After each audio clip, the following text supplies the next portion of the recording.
Hi ယမယုံကဒီနေ့မှာတော့ဒီ sketch ပဲပြန်ပြောပြမှာပေါ့နော်အခုဒီနေ့ပြောပြမှာဒီနောက်ခံ backdrop လေးဆွဲနည်းလေးပေါ့နော်ဆိုတော့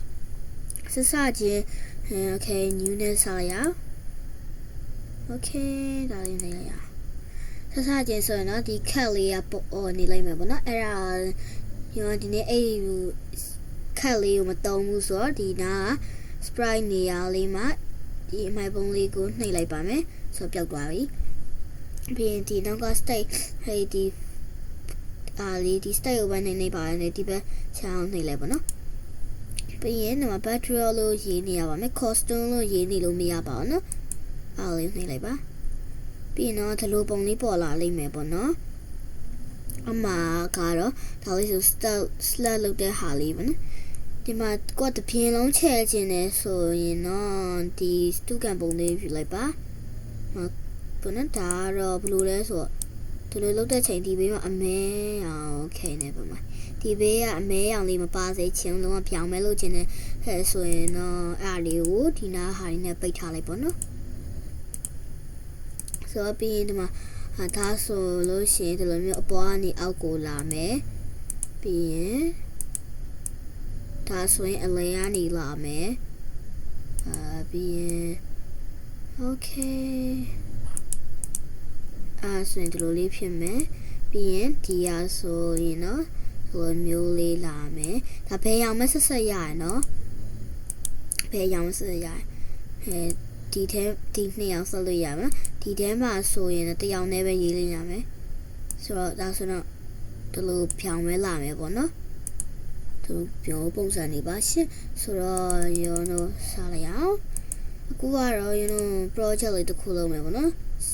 sky လေးပေါ့နော်ကိုယ်ဆွဲနေပဲပြအောင်sky လေးရပါရဲ့လာ okay ဟဲ့လေးရပါဒါဆိုရင်တော့ circle လေးပေါ့နော် okay ဒါလေးပဲပြန်ရအောင်ဒါဆိုရင် circle ဒီချောင်းယူမယ်ဆိုရင်တော့ဒီမျိုးလေးပဲတော့နော်ဒါပဲသုံးလို့ရပါမယ်အမှဘာရောင်ယူမလဲကြိုက်တာယူပါဒါဆိုရင်တော့ညီအောင်ချောင်းလေးတော့ပါမယ် okay တောင်းချောင်းဆွဲပြလိုက်ပြီးရင်ဒီ stu ကတော့ခဏမြင်တဲ့အတိုင်းပါပဲဟုတ်ပါတယ်ဒါပါဟိုဆိုတော့တနူးလေးပေါ့နော်ဒီအားဆိုရင်တော့ detail fill ဖြည့်တဲ့ဟာလေးပါဆိုတော့ fill ဖြစ်တယ်ဒါဆိုရင်တော့ drawing လုပ်တာပေါ့နော်ကိုကို mouse လေးနဲ့ draw လုပ်အောင်ပါ okay ဒီမှာဆိုတော့ backdrop ဆိုတော့ဒီနောက်ပေါ်လာရပေါ့နော်ဆိုတော့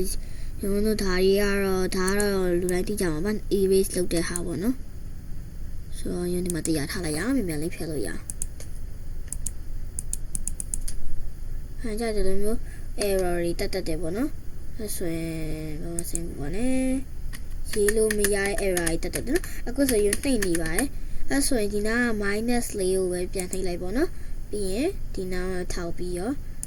ဒါလေးပဲပြန်နှိမ့်လိုက်ပါအဲဆိုရင်နော်ဒီမှာ test လေးပေါ်လာပြီပေါ့နော် okay so don't worry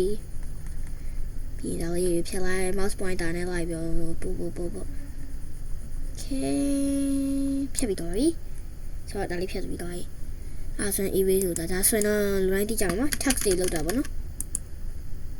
okay ဒီမှာတော့ design လေးတွေရွေးတာပါ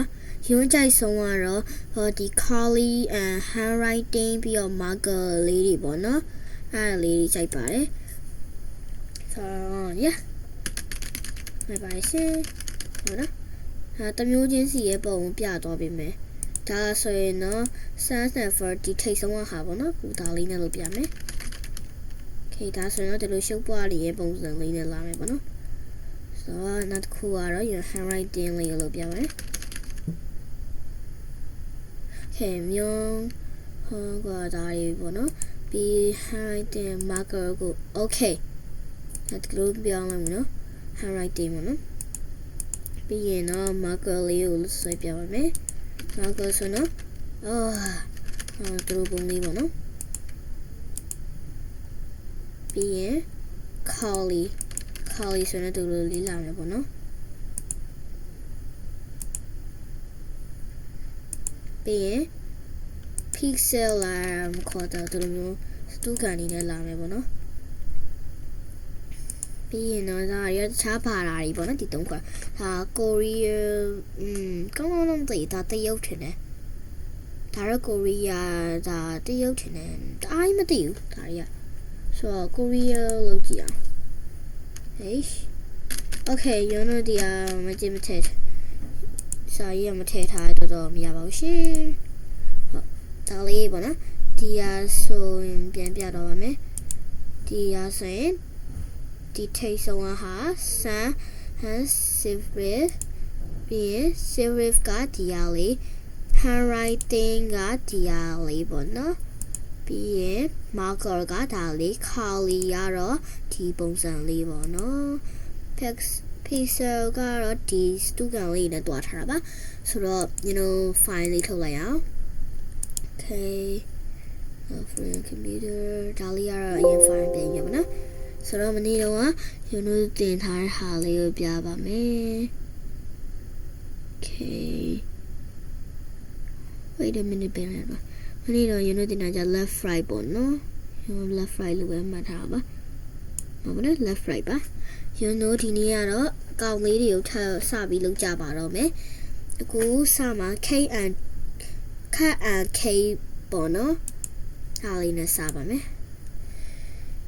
Okay ဆိုတော့ဒီမှာrun ပြမယ်ပေါ့နော်ကြည့်လိုက်ကြပါဦးရှင်ဆိုရင်ဒီ K လေးနဲ့ဒါလေးဖြည့်ခဲ့ကြအောင်နော်ဘယ်လိုလေးအလုံးလုံးလဲလို့ Okay ဟုတ်ပါတယ်ဒီမှာပေါ့နော်သူကဒီ cake လေးကကိုလှုပ်ပြနေရဲ့ဖြူရောင် mouse pointer လေးပေါ့နော်အဲ့ဒါကိုလိုက်ပါတယ်ဒီ cake လေးကပြီးလို့ရှိရင်ဒီ cake ရဲ့အနောက်ကိုကြောင်လေးကလိုက်တယ်ပေါ့နော်ဆိုတော့ဒီခန်းနဲ့ cake လေးဟေးကိုကြတော့ခက်ကိုကတော့ငကိုလေးက fine ထုတ်တယ်ပါတယ်ပေါ့နော် cake ကတော့ဒီ choose and sprite ကိုနှိပ်လိုက်ပါပြီးရင်ဒီ search bar မှာပဲနှိပ်နေတုံးကဟုတ်ဒီမှာပဲရှာလို့ရတယ်ပေါ့နော်ဆိုတော့ဒီထဲမှာ K လို့ရှာပြမယ် wait error ဖြစ်ပြန်ပြီ so minus ပြန်တော့ဆိုတော့ဒီမှာ K လို့ရှာတယ်မီးထွန်းထားတာ K ဒါရုံပြရနော်ဒါပြန်ဖြစ်မယ်ပြီးရင် custom နဲ့နေလိုက်ပါမီးထွန်းထားတာယူမလားမီးမထွန်းတာယူမလားပေါ့နော်ဆိုတော့ဘယ်ယူရပါတယ်တို့မရတယ်ဘယ်ယူရတယ်ထားရပါဆိုတော့စစချင်းစမှာဒီ cake လေးကိုစပြီးတော့ကုတ်ရေးပြပဲပေါ့နော် okay ဒါရုံထုတ်လိုက်ပါအောင်မယ်ရုံထားဆိုဒီ1 green flag click ကိုယူလိုက်ပါပြီးရင် set size to 70ပေါ့နော်အဲ set size to လေးကဒီ look တဲ့ကိုနှိပ်လိုက်ပြီးလို့ရှိရင်ဒီ change size ပိုင်းရဲ့အောက်မှာရှိပါတယ်ဟုတ်ပါပါပြီးရင်ဒီ forever ကိုတော့ control ထဲမှာယူရမယ်ပေါ့နော်မှာ forever လေးရှိပါတယ်အဲယူလိုက်ပါ okay ဆက်လိုက်မယ် okay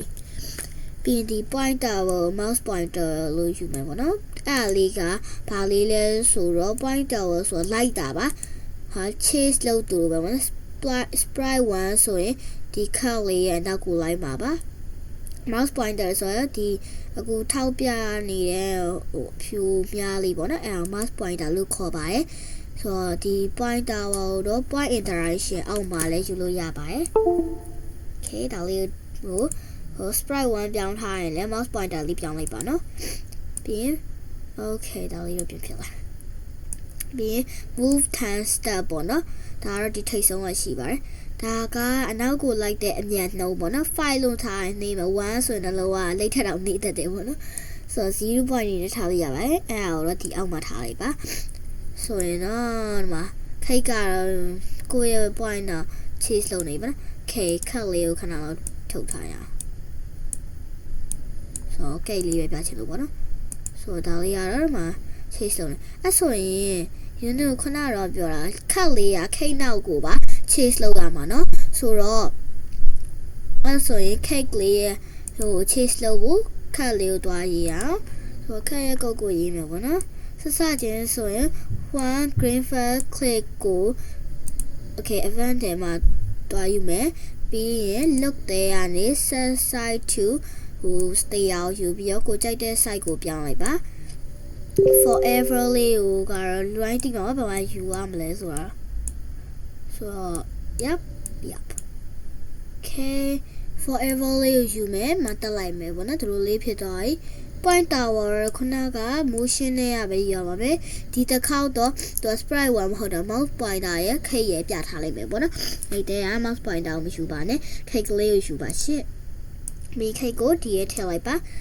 move 5 step ပေါ့နော်သူကတော့သူတဲ့5 step သူက15ဆိုရင်သူက5 step ပဲထား10 step ပဲထားလို့ရတယ်ပေါ့နော်သူထတော့နည်းအောင်ထားပါမယ်ဆိုပြီးဒါလေးထည့်လိုက်ပါone green flag click ကိုနောက်တစ်ခုချိန်ယူမယ်သို့မဟုတ် duplicate လည်းလုပ်လို့ရတယ်ပေါ့နော်ဒါလေးကို right click ကိုနှိပ်လိုက်ပါ mouse မှာ right click လေးရှိရပါတော့အားလေးနဲ့ပြီးရင်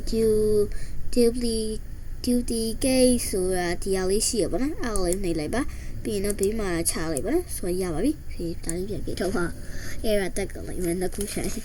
ဒီ for okay ဒါလေးပြန်ဆက်ရအောင်ဒီတိုင်းဟိုင်းဆိုရင်ဟင်တော့ဘာ costume တွေပြောင်းအယုတ်ကြီးကိုကိုကတွန်းပေးနေလို့မျိုးဖြစ်နေမှာပေါ့နော်ဆိုတော့နောက်ထပ် one green flag click ကိုယူပြီးရင် forever လေးယူပေါ့နော် next costume လေးယူပါ next costume ကဟာဒီ look တဲကရှိပါတယ်ဒီမှာပါ switch costume မှာ next costume ဆိုမှရှိရပါနော်လေးထည့်လိုက်ပါ wait 0.2 second မဟုတ်ရင်အဲ့ဟာအရိုင်းမြန်နေပါတော့လူတန်းမတူဖြစ်နေပြရပါတော့တွေ့လားခက်ရချက်တော့ကျင်းတော့မဖြစ်ဘူး wait ကိုကြတော့ control ရဲ့ထိပ်ဆုံးမှာရှိပါတယ်အဲ့ဒါကို 0.2 ထားပေးပေါ့နော်ဒီ next costume ရဲ့အောက်မှာထည့်လိုက်ပါအဲဆိုရင်တော့သူ normal လေးလည်း